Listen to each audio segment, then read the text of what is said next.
Hello friends, welcome to Nanjil cooking. இன்றைக்கி நம்ம பண்ண போகிறது நாட்டுக்கோழி வறுவல். இது எங்கள் அத்தை சொல்லி தந்த ரெசிபி. நான் இன்றைக்கி மண் சட்டியில் அடுப்பில் வச்சு தான் பண்ண போகிறேன்.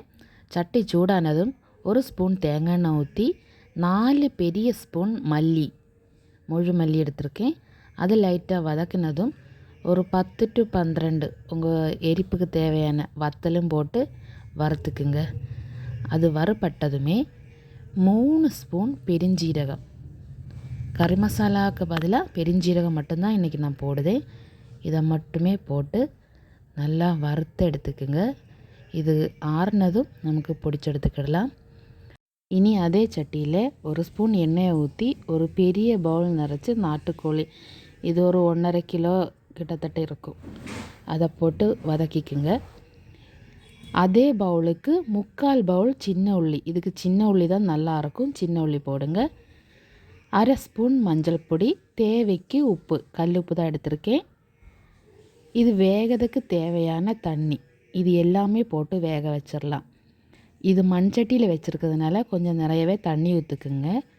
குக்கரில் வைக்கிறதாக்குன்னா 1 கப்பு தண்ணி ஊற்றி 3 விசில் கேட்ட பிறகு எடுத்துக்குங்க.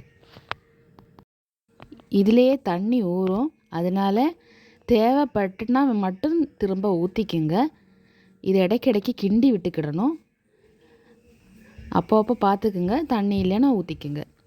இது கூட கொஞ்சம் கருவேப்பிலை, 1/2 முறி தேங்காய் சின்ன சின்னதாக வெட்டினது, அதையும் போட்டு மிக்ஸ் பண்ணிக்கிடலாம். கூடையே 1 ஸ்பூன் இஞ்சி பூண்டு பேஸ்ட்டு, இதையும் போட்டு மிக்ஸ் பண்ணி நல்லா வேக வச்சுக்குங்க.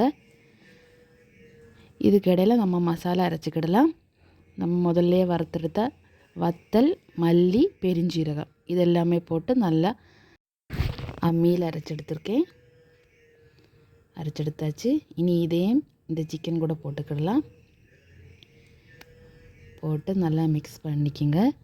இந்த தண்ணி லைட்டாக வற்றியாச்சு, சிக்கனும் வெந்தாச்சு. இனி இதில் 1/4 கப்பு தேங்காய், இதுக்கு தேங்காய் தான் நல்லாயிருக்கும். கூடையே கொஞ்சம் கறிவேப்பிலை, இது இவ்வளவும் போட்டு நல்லா ரோஸ்ட் பண்ணி எடுக்கணும். இந்த கலரே லைட்டாக மாறி நல்ல கலராக வரணும், நல்ல டார்க் கலராக ஆகணும். அது வரை ரோஸ்ட் பண்ணிக்கோங்க. நல்லா வதக்கி ரோஸ்ட் பண்ணிக்கோங்க. இந்த நாட்டுக்கோழி வறுவலுக்கு தேங்காய் எண்ணெயும் சின்ன உள்ளியும் தான் நல்லது, அதே போட்டு வச்சுக்கோங்க. இந்த மாதிரி கலர் மாறினதும் நம்மளுடைய நாட்டுக்கோழி வறுவல் ரெடி. உங்களுக்கு இந்த வீடியோ பிடிச்சிருக்குன்னா லைக் பண்ணுங்கள், ஷேர் பண்ணுங்கள், சப்ஸ்கிரைப் பண்ணுங்கள். தேங்க்யூ ஃபார் வாட்சிங்.